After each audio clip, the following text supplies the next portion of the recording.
Sani yaya? Wallahi yanzu nan na samu labari makarantar su Ahmed ana ta zanga-zanga. Zanga-zanga? Ina zuwa. Ya kamata in kira shi a waya yanzu, ina zuwa.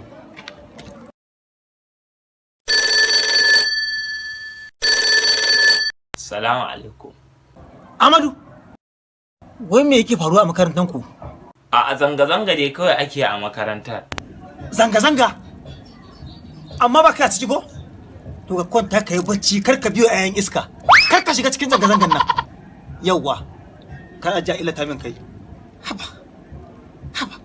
Mutane sun fiye tara fitina. Wallahi. Aikin banza aikin wafi. Wallahi. Wai ni Sani? Ni fa na manta ma in tambaye shi me hada fitinan, me hadasa fitinan nan. Gaskiya da yana da kyau dai gaskiya ka kira shi ka tambaye shi mu ji. Ina zuwa.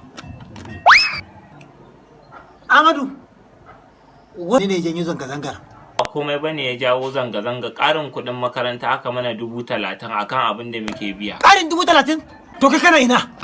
Ina cikin hostel. Me kake a hostel? Kamar zanga-zanga kake na koyaya? A bacci nake yi. Maza tashi don ubanka ka tafi zanga-zangan nan. Tashi kai su. Ka tafi a yi zanga-zanga in ma ƙone-ƙone a yi da kai. Ƙarin 30,000 wasa ce? 30,000?